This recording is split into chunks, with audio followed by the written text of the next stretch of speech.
We're glad to have you here because what we are about to hear on this stage is going to be pretty extraordinary. We have 4 individuals, highly interesting each on their own, with their own takes and perspectives on things, and we're going to set them loose on one another in a panel format and have them sit down on these wonderfully comfortable couches and share their ideas and their takes on things. And they're just making their way to the front here, and I think I can safely start introducing them right now because the applause is going to last all the way. I know I can rely on you guys.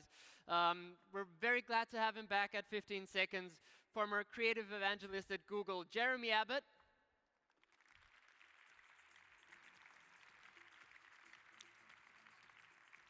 The organizational development lead at Trivago, Anitta Krishan.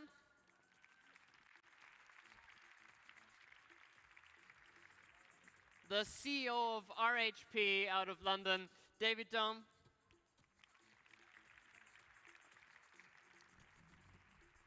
And representing Graz in this fine panel of people from AVL, Markus Tomaschitz.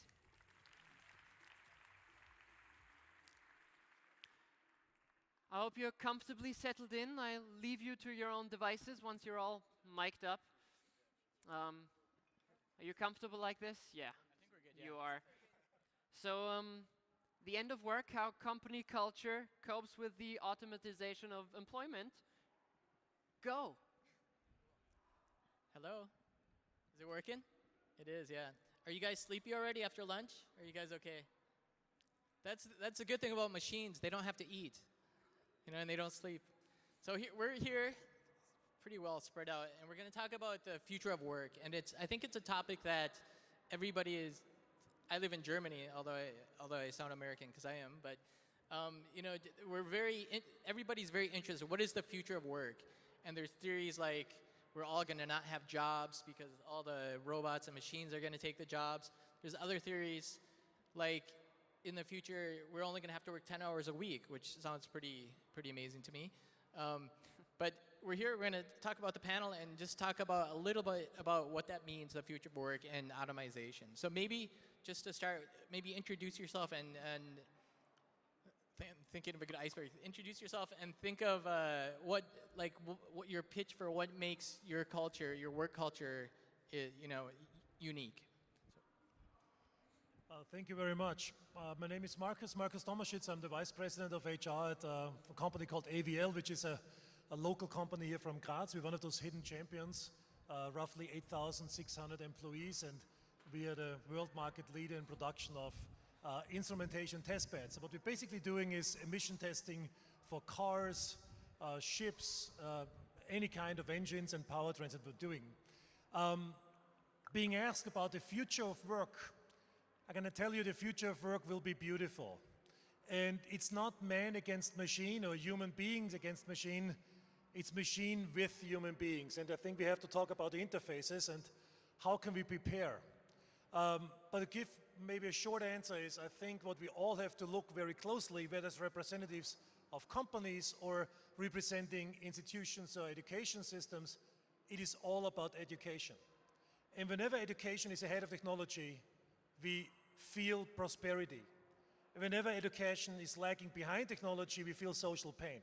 And this is what we have to talk about. How can we prepare our future employees and our current employees for all the upcoming challenges that are ahead of us? Cool. Thank you. Yes, hello. I'm David Doan. I work for a company called RHP, which is a medium-sized social enterprise based in London. The reason I'm here is because we are the best place to work in the UK at the moment for a medium-sized business. I work in an area which is incredibly traditional and actually very slow to change. Basically that area is housing, what we describe as social housing. That said, we're trying to lead the way as an organisation in terms of moving transactional services online and using automation. And we're already seeing some really interesting impacts of that upon our culture. So even though it's early days yet, I've noticed the fact that the type of jobs that we actually have in our organisation, the roles we've got, are changing. And there is no doubt that a lot of the mundane type of activities and work is going to get done by computers. But the real trick, I think, for organizations like ours going forward is to make sure we stay people organizations and that we don't ever lose the human part of our cultures. So we're trying to reinvent roles for human beings, which human beings absolutely do need to do still going forward and computers can't do. Thank you.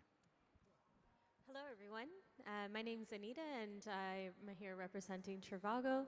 I am leading culture at Trivago, and in the sessions that I've been doing in the last 2 days, have been speaking a lot about culture and what makes us very unique. And today's topic, when we were talking about it, Jeremy and I at lunch as well, the concept behind automation, we feel, is much needed.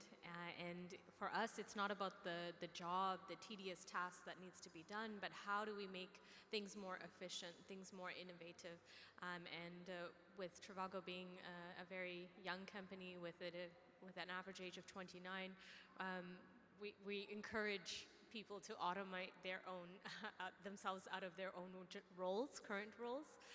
So this is something that makes us more entrepreneurial and passionate about what we're doing, and so it allows us to be more creative and innovative about work, which doesn't feel like work because we love what we do. So this kind of notion is where what type of culture that we're creating in the organization. And I think this is, in the long run, this is what every organization should strive to go for, in the sense that they have something that people should feel like they love doing and not be seen as a job. And I think when we have these moments where it feels like a job, it doesn't, people aren't motivated or energized about what they want to do. So how do you be at the forefront of change, cutting edge technology and using AI a lot more to get where we need to get much quicker and faster? And I think this is a really great topic that we're going to discuss today with the group. Thanks. So we talked about a little bit about automation and machine learning and stuff. We didn't really cover that much, but I guess I'm interested in the aspect of talent. Number one, how does a company like yours attract talent? And number two, how do you retain talent? Because I believe that we're not so far away from the point, at least I live in Germany, like I said, where we have an aging population, so there's actually less people to fill jobs. And maybe if machines are taking more jobs, there's going to be less jobs. And the other aspect is, even if you're at a great company, a good example is one of the leads for self-driving cars, his last name is Lewandowski. He was at Google, and I think I mentioned this. And can you imagine how much a person that is leading self-driving car, basically one of the futures of Google, makes per month? Just, throw out a number. Maybe Timo, because he looks like he's about to sleep. No, but in all honesty, he made 10 million a month. So he made about 120 million, which is quite respectable. But in the end, he decided to leave.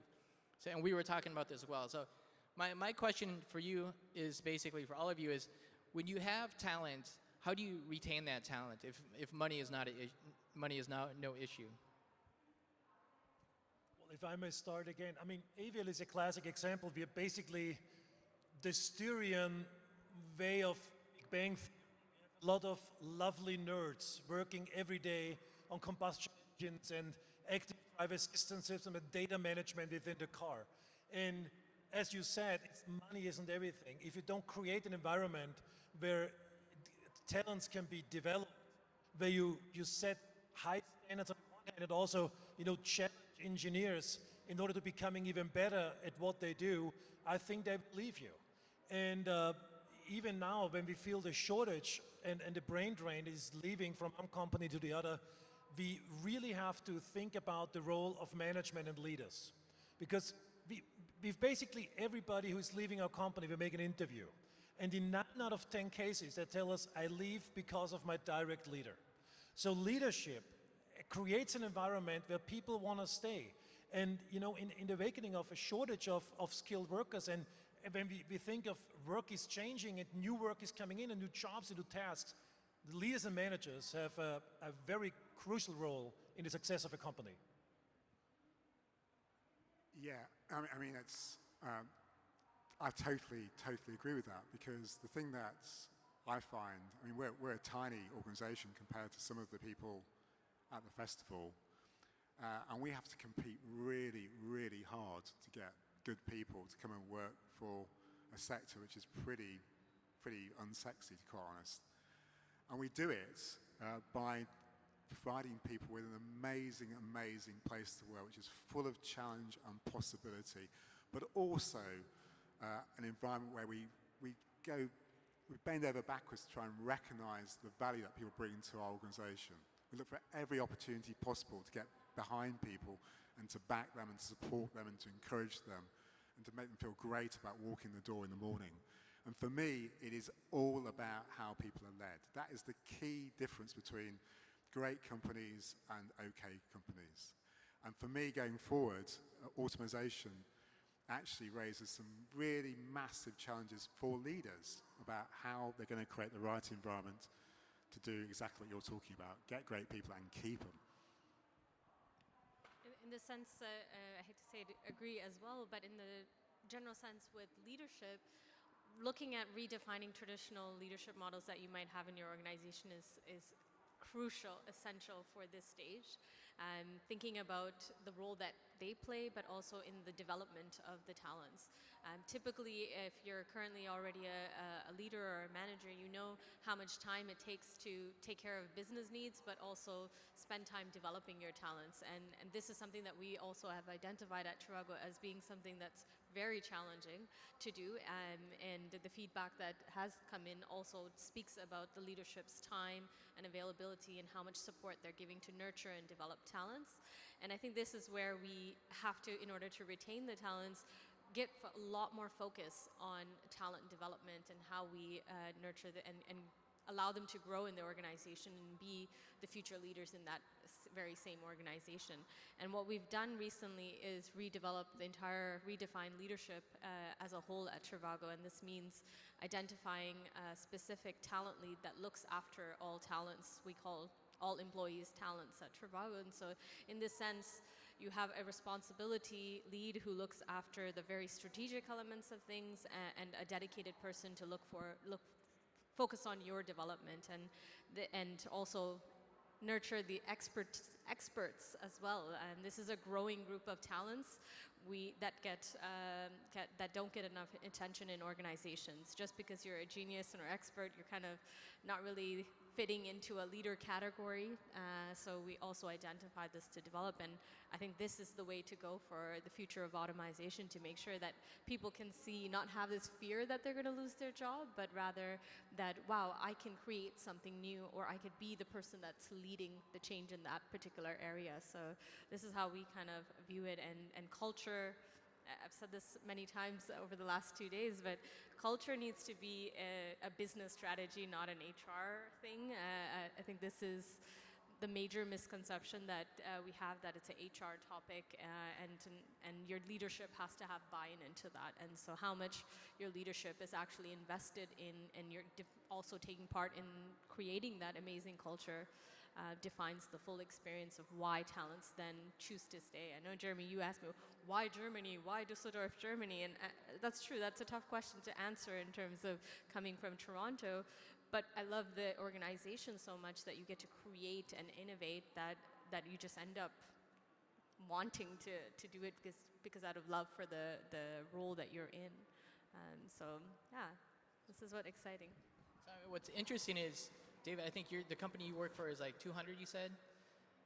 Markus, yours is 10,000, yours is 1,000. So actually they're all relatively compact, definitely David's. I think, I mean, if you think about Google, there's actually I'm ex-Google, there's 65,000 people. And as a company grows, I think some of you maybe might work in organizations, maybe with not that many people, but as companies grow, there's things that happen politically with managers. Like you said, there's also a great quote, great people don't leave companies, they leave bad managers. And I think if management and leadership is so important, what are some of the things that is done within your workplace to make that actually felt? What are some things that allow people to do that instead of only thinking about the next quarter? Yeah, that's absolutely true. I mean, you also create a culture and people want to be in on things. I mean, why is it so cool to work for Google? Because people feel they're in on things. There's even a movie about how to get into Google, right? Vince Vaughn, Owen Wilson, and all this cool culture that you create. And I think we underestimate the power of culture and visions within an organization.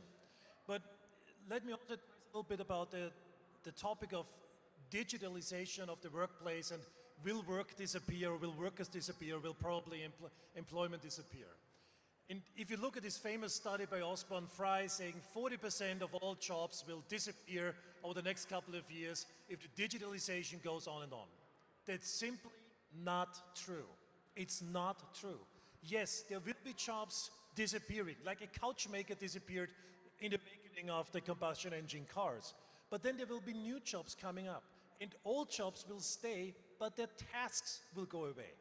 If we have so much more time because machines are replacing our work in some ways, we have more time for creativity, rethink our processes, rethink new solutions. So I see as a very bright future if we prepare our people for this new world. If I look at the Austrian education system, or even worse at the German education system, it's coming from the 20th century thinking of industrial revolution. And we have to rethink education and get the best in our society becoming teachers. And they need to be paid well. The best ones need to be teachers. Yeah, really interesting. I sort of agree with that, I think. But what I worry about is that not everybody's going to get this, because I think there's a danger in some businesses that automation and self-service and things like that will be, fantastic systems for improving efficiency and doing things, really quick and in a really slick way for customers. But some companies and some businesses aren't going to focus upon the other side of the coin in terms of the human side of it and the focus upon innovation. So I'm totally with you in terms of the fact that, it frees up our time to do more interesting things, and it absolutely frees up our time to think creatively, but you've got to have the right culture to do that. And I fear some organizations won't go down that line, actually. But for me, it is absolutely an imperative, because, my brand is my culture. That's all I've got, really. I've got 200 people, and I have to fight for people to come and work for me because of our culture. Yeah, I think education is also, Markus, you mentioned education is also important, but how do you, when you work in a big company, how do you justify creating a budget for education? Is it even possible? How do you do that at Trivago? How do you keep people up to date and what's available? Currently, we have a training program, internal workshops that we do, but also externally. We definitely believe in teaching each other a lot. So there's also lunch and learn series that we do on a weekly basis. We bring in external speakers every week as well for our Trivago academies, and the idea is to build on this knowledge. And the expert path that I just mentioned is mainly because we want to have people become very specialized in what they're doing as well, in the sense that that's an interest for them. And there's budgets to go to these conferences, learn, and also we would like them to speak at these events on their expertise. So this is something that we have created, but it's not a budget. It's really difficult to explain on stage, but we don't have this kind of budget approval kind of setup, but rather it's you want to learn. We're here to inspire you to do that and go out there and bring it back into the organization. So it's really important that you are enabling this kind of fanatic learning, being one of our core values. So this is ingrained, and that also comes with embracing the change as well.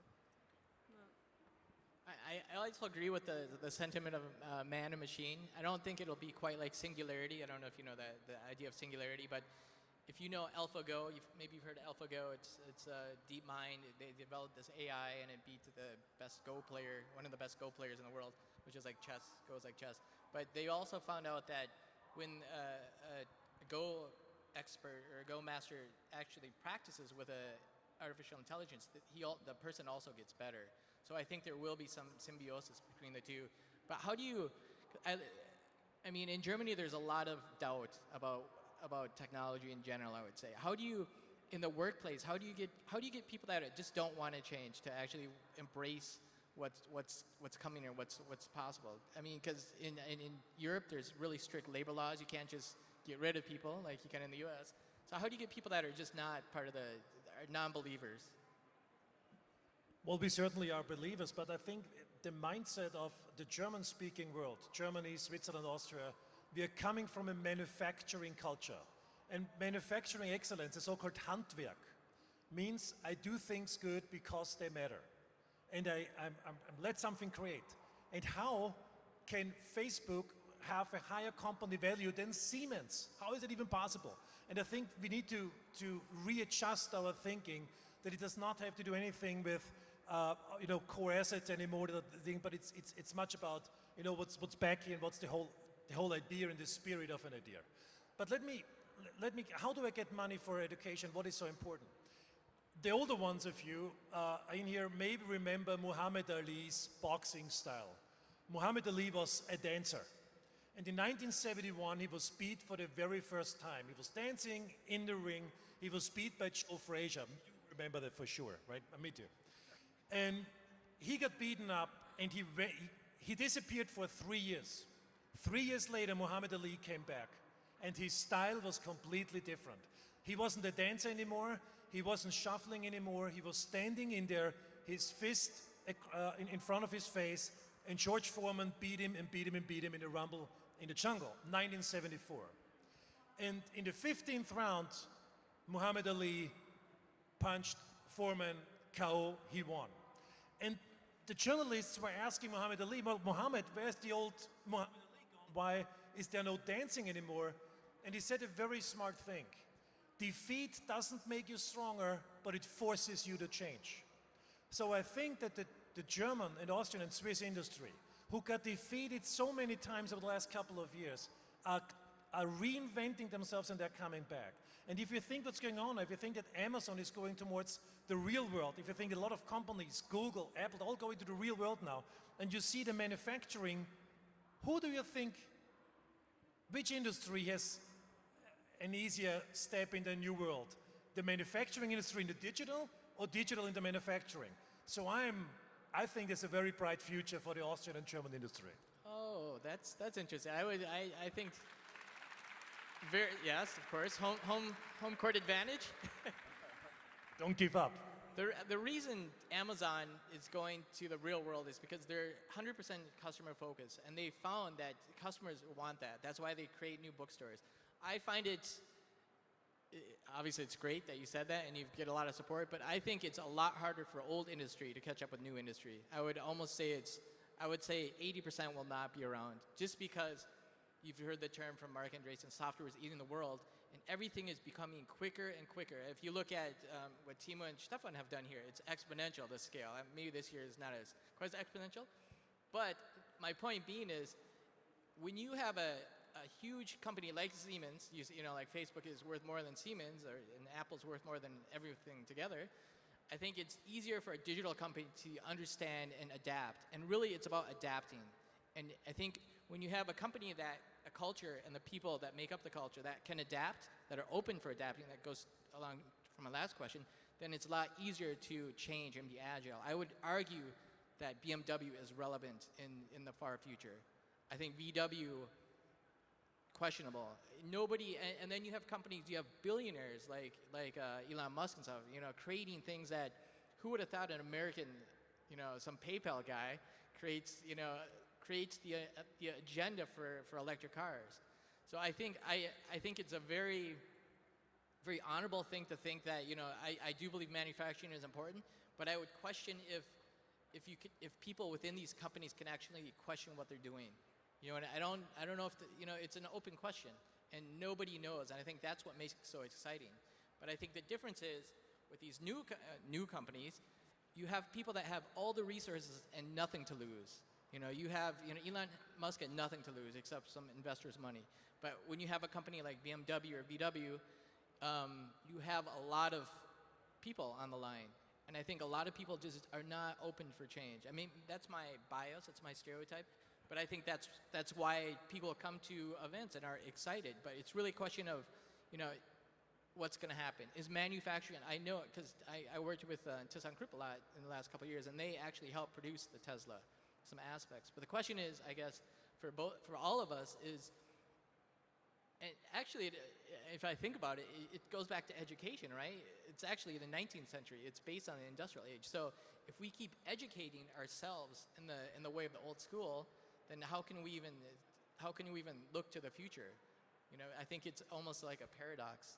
Maybe that's a big question. If it's education is the foundation for moving forward, then how important is education? And how important is this? It almost seems like it's not important because it's not changing that much. So maybe that's also a point to think about. Yeah, I mean, certainly for me, at a very small level, education, and in particular adult education, is critical because I've got people in my teams who are going to have to learn completely new roles. And they are absolutely willing to do that, but you have to invest in the education for that. But why are they? I mean, why are they interested in doing that? Because do they feel threatened, or why are they open to learning something new? Well, I think it's the point that you made, which is that, I mean, for us, our whole reason for being is great customer service, and people get the fact that if we can do things better and quicker and faster for our customers, that's a good thing to do. And secondly, it's the point that we said earlier on about the fact that, you know, if we create roles which are more interesting for people in the end, you know, if we do that, and it's about innovation, creativity, that's a good thing as well, isn't it? People are going to want to do that. I agree, and I think the main thing in the Trivago context, we're very international, so it's very hard to box us into the traditional German mindsets, but I think the diversity that you create in your organizations can help enable others to embrace change better. And being adaptable, this is something that you know, we talked a lot about big changes in the organization and how you rally up people to move with you along the change, and that takes some time. That's a lot of work, but it starts with engagement with these individuals, proper learning opportunities for them to think about what this means. What does innovation mean? What does digitalization mean for them personally? And what is their mark? What's their kind of purpose? You spoke a lot about personal mission statements as well, and really identifying where they're going to have a role and mark in this, and being able to break away from any sort of stereotypes that, oh, in Germany we do it this way or that way, but internationalization can really help with this a lot. And I think the education system is one other thing, but this is the main aspects. Jeremy, let me add something, because you said something really outstandingly smart. It's about adaptation. It's about to adapt something, not to copy. I refuse that all those companies are flying to the Silicon Valley because they're so hard trying to be Google or Apple, Oracle, all these other outstanding companies in the Silicon Valley. We just can't. Even if I want to be, I can never be as cool as Google. I can't. Because I have a 70-year history, my culture is different. And it seems to be like, it's a little bit like Deutschland sucht den Superstar, or America's Got Talent, or whatever it's called. You sound like Queen, but you're not Queen. You sound like George Michael, you're not George Michael. You sound like David Bowie, and you're not. And this is why all those winners of those shows are never successful afterwards, because there are no originals. And I want to stay away from copy something that I just cannot be. I cannot be Silicon Valley. What Timo and all these wonderful guys did, they found something outstandingly new. And it's not copyable. If you copy it, you will fail. And this is what I want to do with my company, that we stay as an AVL and trying to be successful. You're right. The old industry has to learn to quickly adapt and to change. And for a long time, we were in a nice bubble that everything was so nice and easy and cozy. And now we were ripped out of this cozy situation. And this is something new to us, but I think it's good. We need this cold water. Well, that's great. We're in agreement.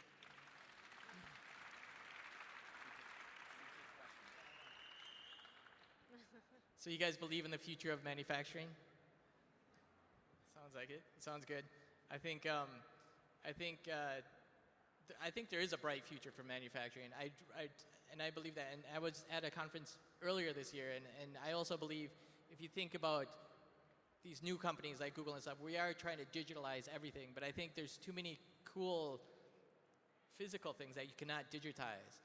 And I think that's okay that way. But I think it's really, if we talk about the millennials and attracting new talent, I think it's going to be really tough to attract new talent if there's a lot of old talent that just doesn't want to play part of the game. You know, you have people in communications that are not, you know, in advertising or whatever, that haven't tried Snapchat or Facebook. So pretty much, we have about a minute left. Maybe if each of us want to give like a closing statement, the last words. No? Okay. Okay, that's it. Thanks for joining us. Thank you. And we'll see you later today. I